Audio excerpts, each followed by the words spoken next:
कि ये राम मंदिर की जिस दिन नींव रखी गई उसमें मोदी जी गए, जबकि जाना चाहिए था भारत के राष्ट्रपति को, क्योंकि प्रथम नागरिक वही है, लेकिन उसको क्यों नहीं ले गए कि वो दलित था।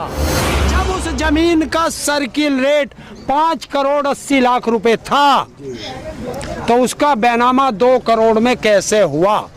सबसे पहला काम तो रेवेन्यू की चोरी किसने कराई? योगी ने, और उनके खिलाफ मुकदमा नहीं दर्ज किया। देखिए 5 तारीख होगी, 5 सितंबर मुजफ्फरनगर का मैदान होगा, और आज़ादी से आज तक सबसे बड़ी किसान महापंचायत होगी। और बता दूं, सबसे बड़ा फैसला, सबसे बड़ा आह्वान उसी के अंदर होगा। और जो ये आरएसएस के कर्मचारी हैं ना, कर्मचारी बोल लो ना आप, ये कोई इनके पदाधिकारी या सेवक नहीं है, या संघ के इनकी सबकी जो है ना लूट का वो दे रखा है, सबकी हिस्सेदारी है। अगर भाई सब 2 लाख रुपए महीना का है, इसे लाख का है, इसे 50,000 का है, सब इनके पेड कार्यकर्ता हैं।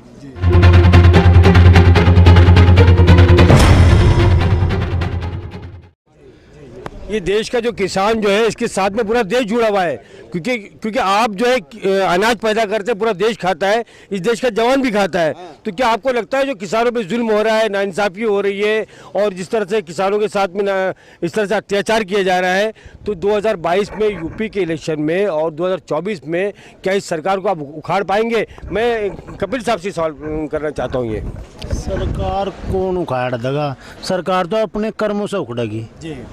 इसके कर्म इतने खराब हो गए या किसी के नहीं है। आप ये किसान आंदोलन कहो, ये बिल तो आम जनता को प्रभावित कर रहे, जो है सीमित भंडारण की इन्होंने वो करे, अगर कितना भी कर सकते हो तो कोई उसमें सर्विसमैन भी है, उसमें भाई व्यापारी भी है। व्यापारी कुछ फायदा, छोटा व्यापारी उसमें मर जाएगा। ये बड़े बड़े जो कारपोरेट घराने हैं यही भंडारण करेंगे, तो ये बिल तो सबको प्रभावित कर रहा। सिर्फ यह है किसान इस आंदोलन को लड़ रहा। हम तो सभी से अपील नहीं, हम सभी से अपील करें, इसमें भाग लें। नहीं कल को आटा में भी 100 रुपये किलो खरीदेंगे, ब्रांडेड रामदेव का, अडानी का, अंबानी का, तो नुकसान सब है। और इनके सरकार के इतने कर्म खराब हैं, कहीं भी ले लो, तानाशाह सरकार है, इसे सब मिल कर ही उखाड़ सकें। यानी हम भी यहाँ 8.5 महीने हो गए बैठे, कोई नहीं सुन रहा। लेकिन सरकार के पास में, आरएसएस के पास में एक मंत्र है, उन्होंने चश्मा लगा रखा है सांप्रदायिकता का। ये सारे आंदोलन, जीएसटी, नोटबंदी, किसान आंदोलन, किसानों के खिलाफ अत्याचार, लेकिन फिर वो राम मंदिर बना देंगे, वहाँ पर राम मंदिर बनाएंगे पूरे देश को में। इस तरह से मुस्लिम और हिंदू मुस्लिम, शमशान पाकिस्तान, शमशान कब्रिस्तान की राजनीति शुरू हो जाएगी। तो सारे मुद्दे भूल जाएंगे, किसान भी भूल जाएंगे, आम जनता ही भूल जाएगी। क्या आपको लगता है ऐसा? मैं बताऊँ आपको, ये सिर्फ कुछ नहीं, इस देश को लूटना रे। हमने सुना अपने बड़ों से, जब कभी सोमनाथ मंदिर पे में लुटना था वो, तो इन्होंने अपना हिस्सा लेकर उन्हें रास्ता दे दिया था। अब भी ये लुटने लग रही देश को। और जो ये आरएसएस के कर्मचारी हैं ना, कर्मचारी बोल लो ना आप, ये कोई इनके पदाधिकारी या सेवक नहीं है, या संघ के इनकी सबकी जो है ना लूट का वो दे रखा है, सबकी हिस्सेदारी है। अगर भाई सब 2 लाख रुपए महीना का है, इसे लाख का है, इसे 50,000 का है, सब इनके पेड कार्यकर्ता हैं। और यहाँ जो बैठा किसान आंदोलन में, कोई ये तो बिल्कुल अपने मन से बैठे, बात जो पेड़ हो काम ज्यादा कर लगा, लंबा समय है। नहीं, कपिल साहब की बात पे आगे जाते हैं हम। जैसे कि कपिल साहब ने कहा कि ये पेड कर्मचारी है ना, ठीक है, हाँ पेड है। राम मंदिर का जो कोई घोटाला हुआ, अभी पैसों को घोटाला हुआ राम मंदिर के चंदे में, उस पर ताऊ जी आप क्या कहेंगे? आप लोग क्या कहना चाहिए? आप तीनों से सवाल है। देखिए, राम मंदिर का एक शब्द है कि इन आरएसएस और बीजेपी का एक काम है, राम नाम की लूट है, लूट सके तो लूट। अब मुझे बताइए, उस चंदे में कौन, मैं खुला आरोप लगा रहा हूँ, योगी जिम्मेदार है। कैसे? किसान बैठा रोज बैनामा करता है, कोई बेचता है, कोई खरीदता है, सर्किल रेट से कम पे कहीं बैनामा नहीं होता। जब उस जमीन का सर्किल रेट 5 करोड़ 80 लाख रुपए था, तो उसका बैनामा 2 करोड़ में कैसे हुआ? सबसे पहला काम तो रेवेन्यू की चोरी किसने कराई? योगी ने, और उनके खिलाफ मुकदमा नहीं दर्ज किया। वही 5 मिनट के अंदर 18.5 करोड़ में राम के नाम आ जाती है। तो जो जमीन 2 करोड़ की थी, उसमें रेवेन्यू खा लिया, फिर वो 5 मिनट बाद 18.5 करोड़ में बिकती है, तो ये चोरी कौन करा रहा? और उत्तर प्रदेश का मुख्यमंत्री बैठ के कहता है कि इसमें कोई घोटाला नहीं हुआ, तो ये है इनकी लूट। और राम मंदिर, ये भी जो इसमें मिले हुए घोटाले में, बिल्कुल, और राम मंदिर की सुन लीजिए, मैं SC ST OBC इनसे ज्यादा कहना चाहता हूँ कि ये राम मंदिर की जिस दिन नींव रखी गई, उसमें मोदी जी गए, जबकि जाना चाहिए था भारत के राष्ट्रपति को, क्योंकि प्रथम नागरिक वही है, लेकिन उसको क्यों नहीं ले गए? कि वो दलित था।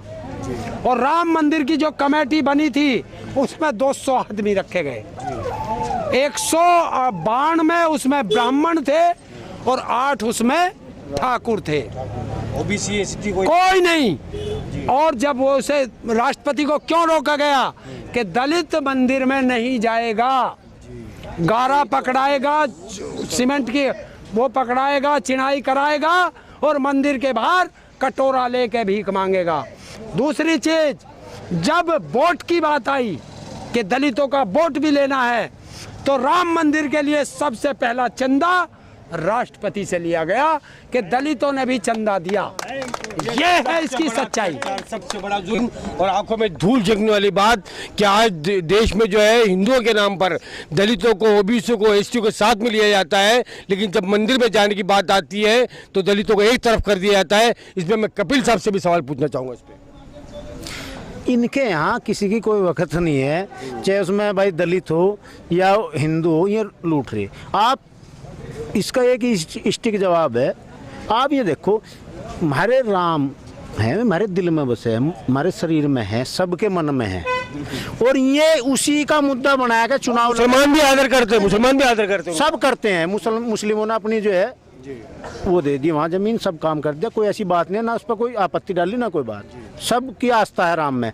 पर ये बताओ, ये अब से राम हमारे थे, वे पूर्वज है हमारे, सब सम्मान करते हैं, ये भविष्य की बात क्यों नहीं करते? जब भी चुनाव में राम मंदिर को लेकर बैठ जाए, उससे हमें शिक्षा मिलेगी, क्या मिलेगा?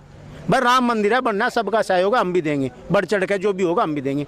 पर ये भविष्य की बात क्यों नहीं करते? रोजगार की बात क्यों नहीं करते? शिक्षा की बात क्यों नहीं करते? सुरक्षा की बात क्यों नहीं करते?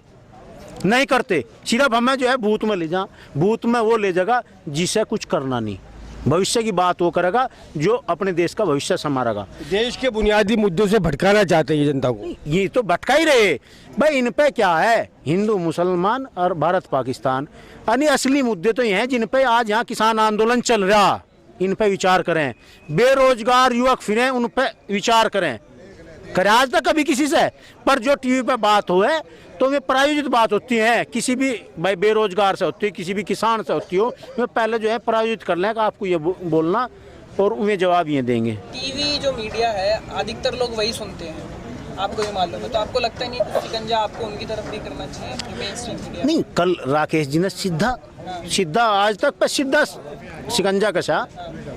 उन्होंने कहा कैमरा कलम पे जो है बंदूक का पैरा, स्पष्ट कहा भाई आज मैं यहाँ बैठा, जिसे जो पूछना पूछ लो, हम खुला जवाब दें खुले मन से, और इन पर कल को फिर पैरा लग जाएगा। वो भी तो कारण है जो आपको इस तरह का बोला जाता है कि यहाँ किसान गलत है, तभी शायद लोग ना जुड़ पा रहे हो आपसे। नहीं, किसान गलत नहीं है, जुड़ रहे। देखो आपके सामने इतने लोग खड़े, तो ये गलत है? नहीं, मुट्ठी भर सुनो, जो बॉर्डर पर बैठी वो पूरे देश की रक्षा कर रही सेना, 20,000 30,000 लाख लोग होंगे, पूरा देश तो नहीं जा सकता बॉर्डर।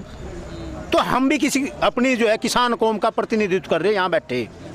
जिस दिन हमें जरूरत पड़ेगी सब आ जाएंगे, सब तन मन धन से साथ हैं हमारी, और जब आवाज लगेगी तो सब यहाँ आ जाएंगे। आए पहले भी, इन्हें डर में कील ठुकवानी पड़ेगी सड़कों में। इतना डर है, ये जो 56 इंची सीना है वो 0 हो गया था। आपकी वजह से पूरी दिल्ली में पता है कितना पुलिस बल तैनात है इस समय?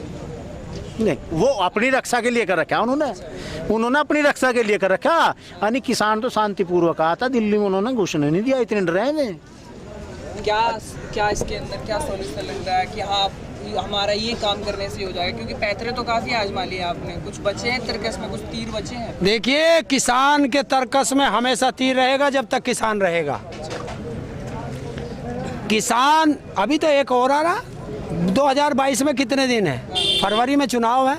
फरवरी मार्च में सबसे बड़ा चुनाव का मुद्दा वोट की चोट, वो करेंगे। अभी महापंचायतें करेंगे।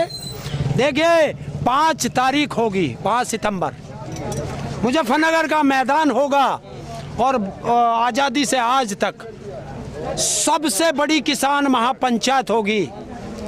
और बता दूं, सबसे बड़ा फैसला, सबसे बड़ा आह्वान उसी के अंदर होगा। पंचायतें तो वैसे आपने काफ़ी कर ली हैं। वो पंचायतें होती रहती हैं, वो हमारा जन जागरण अभियान है। अब की जो पंचायत है 5 सितंबर की, एक बहुत बड़ा ऐलान, बहुत बड़ी रणनीति उसमें बन के निकलेगी, क्योंकि उसमें पूरे देश का किसान आ रहा है पंचायत में।